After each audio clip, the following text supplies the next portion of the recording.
Hello everyone, my name is Cliff and welcome back to my channel, and this is Cliff's Dark Gems. Today we're going to be talking about my favourite author, Stephen King, and I'm going to be presenting my Stephen King collection in three different parts: the 70s and 80s, the 90s and 2000 plus.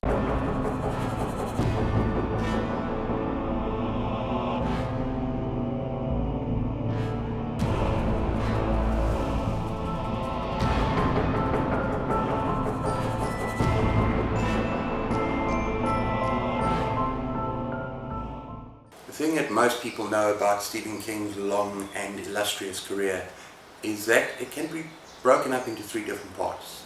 During the 70s and 80s, when he was hooked on drugs and he was into alcohol, and then his family intervened towards the end of the 80s and he sobered up, and the 90s are reflective of that time.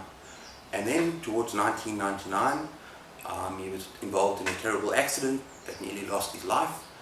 And so from the 2000s onwards, his writing style, I wouldn't say changed completely, but he developed maybe a more mature approach to life.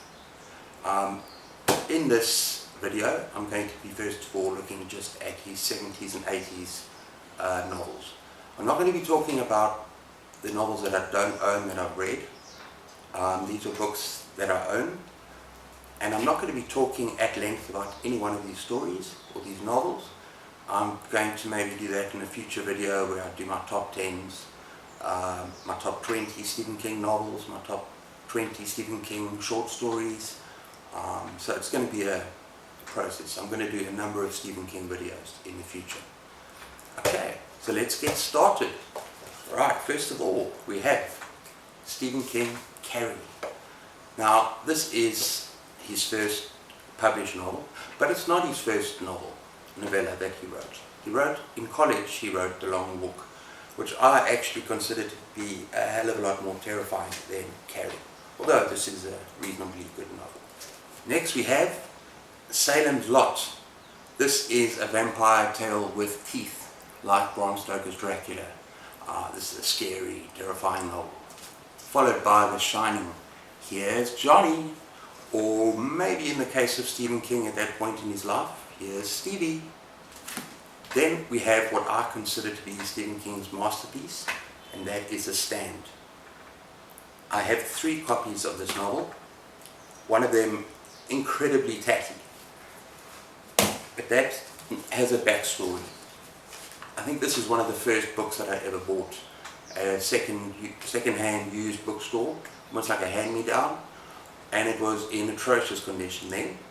It's still in atrocious condition, but I'm very fond of it because I've owned it. I'm 52 now, and I've actually had to tape it up in some areas because it was falling apart. The Stand. Then I have a hardcover copy of The Stand as well, complete and uncut edition.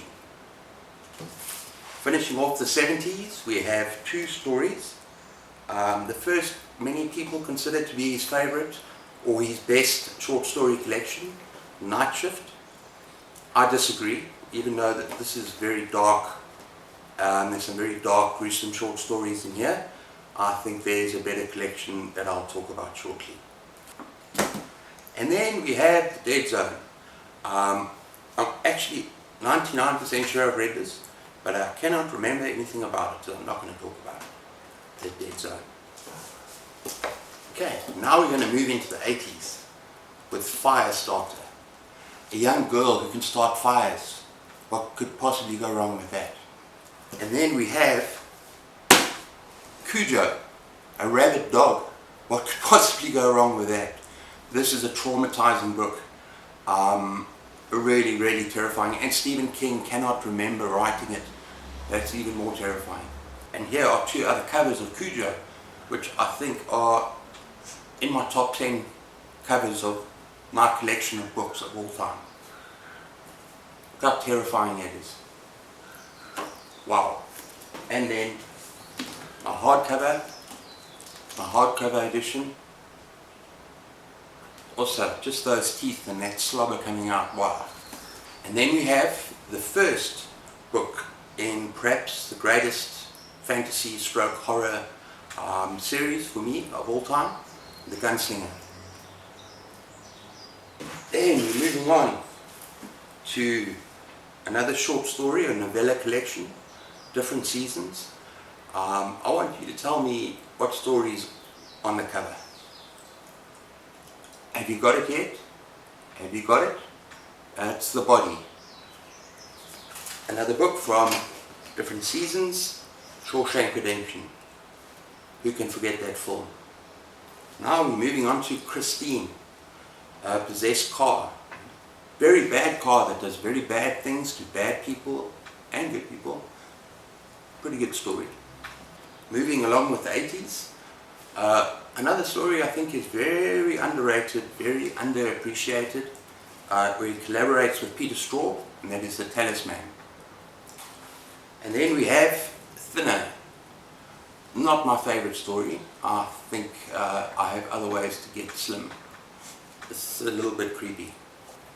And next we have my favorite short story collection by Stephen King, Skeleton Crew. Now everything about this book is just quality for me.